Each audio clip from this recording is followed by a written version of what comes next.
So we made a trip to China. And we're surrounded, we're in this like boardroom and surrounded by Chinese, and it was myself and a couple of other people from Canada at the time. One of our partners was Chinese, so he'd open up the doors. Mm-hmm. And here I am in China thinking, you know, you got to listen to me because I'm successful. Yeah, you have a little bit of an ego once you... Yes, right? Of course. And we're negotiating with the Chinese, not understanding your point, which is knowing the different business cultures. And here we are negotiating, getting it translated. And the people that we were negotiating with were completely silent. And you know, it started to actually, to the point where it felt a little bit uncomfortable. And so then I said, okay, ask them if they would like the deal structured this way. Translation happened. They were still quiet. And I'm thinking, oh man, I don't think this is really going that well. Once again, then to the guy that was doing the translation, I said, and tell them that we would offer this. Translated. Next thing you know, still quiet. And that went on for a little bit. Okay. Finally, we concluded the meeting and I walked out of there going, wow, that was an unbelievable experience. I mean, the one guy finally said to me, he goes, I couldn't really talk in our negotiations. He goes, but you have to understand the business culture. He goes, they allowed you to talk your way and you weren't negotiating with them. You were negotiating with yourself. And you kept changing the deal and making it better for them. Their silence is part of their business culture. And that's not something that is typical in the US, in which people are fast-paced, much more aggressive, talking, communicating, going back and forth. They were laid back, and their silence was just part of their business culture of negotiating. And instead of proposing what they wanted, they allowed me to talk my way out of my own structured deal, and I made it favorable to them. To this day, I will never forget that going, it really is important to understand business culture. Yes, it really is. So I love what you said because it's so true. Foreigners will now enter the American market and you do have to understand the business culture. and it's difficult to achieve that. I mean, it takes time. It's not like I'm going to read a book and I understand it. Sometimes you have to even make a few mistakes. Yeah. You know, to be able to stop, take a break and say, you know what? Hey, I think I need help. I'm not going to make it by myself. And I think that's important when somebody asks me, what will be the best advice you can give me? It's like, well, find somebody that can walk you through, because if not, it's going to cost you a crazy amount of money.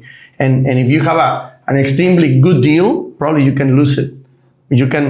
I have seen, so many good products from big companies in Latin America failing big time in the US because they didn't consider so many things. Well, okay, so let's talk about that. We know a lot of people that have entered the US market, brought in capital and lost money. Why does that happen? Why does that happen to some? There's one thing that I think is very important. For example, a lot of business decisions in the US are made based on cost of living, cost of labor. So elaborate on that, because I think I know where you're going with it, but... Okay, so for example, I'm going to give you a very easy example. I used to sell some truck parts that in Mexico, you can get them one by one, separate. In the US, everything is sold as a kit. Okay? Why? Because in the US, if you go to the north, probably a technician might earn $50 an hour. Okay? So to replace just one piece instead of the whole kit, it's going to take you way longer in labor. So people prefer to pay $30 more for the kit and get it very quick. And in Mexico, they prefer to save on the part and pay just $10 for the part because labor is not that expensive. So they take more time to do it, but they save money on the part.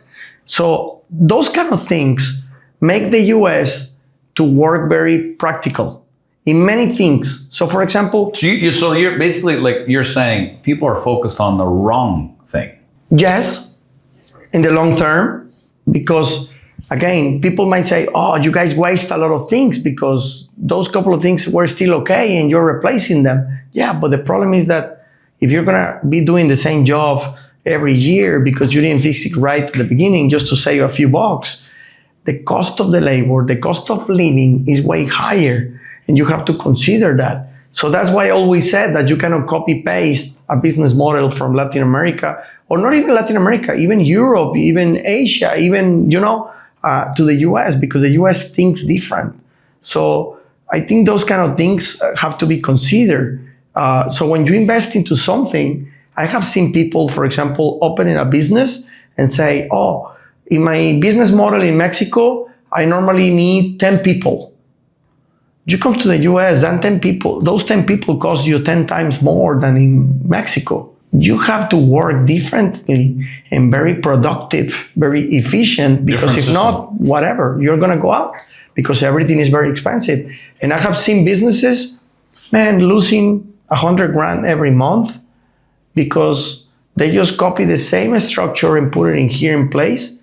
But since in Mexico, the labor is not that expensive, if you need more help, you just hire somebody else. You don't worry about trying to make it faster or smarter.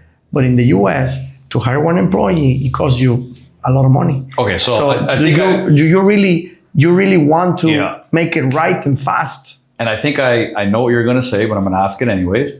So what is a more forgiving economic system, Mexico or US, as far as a business owner? I think it's going to be, it's hard because in some things it's going to be Mexico. Okay? Because the mistake in the US can cost you way more money. You delete a lot of zeros in your account very quick if you make a tiny mistake. But at the same time, the ground is better to build things. They can grow faster and higher because the business environment is way better in the US. But again, yes, you can grow like crazy, become millionaire if you want to, but at the same time, mistakes are worth way more money in the US than in Mexico. See, interestingly enough, I would say that between Canada and the US, different, so similar cultures, but different. And the business environment, the investing environment, I would say that the American market is not only more forgiving, but it's much more scalable. And as you said, if you understand how to build the foundation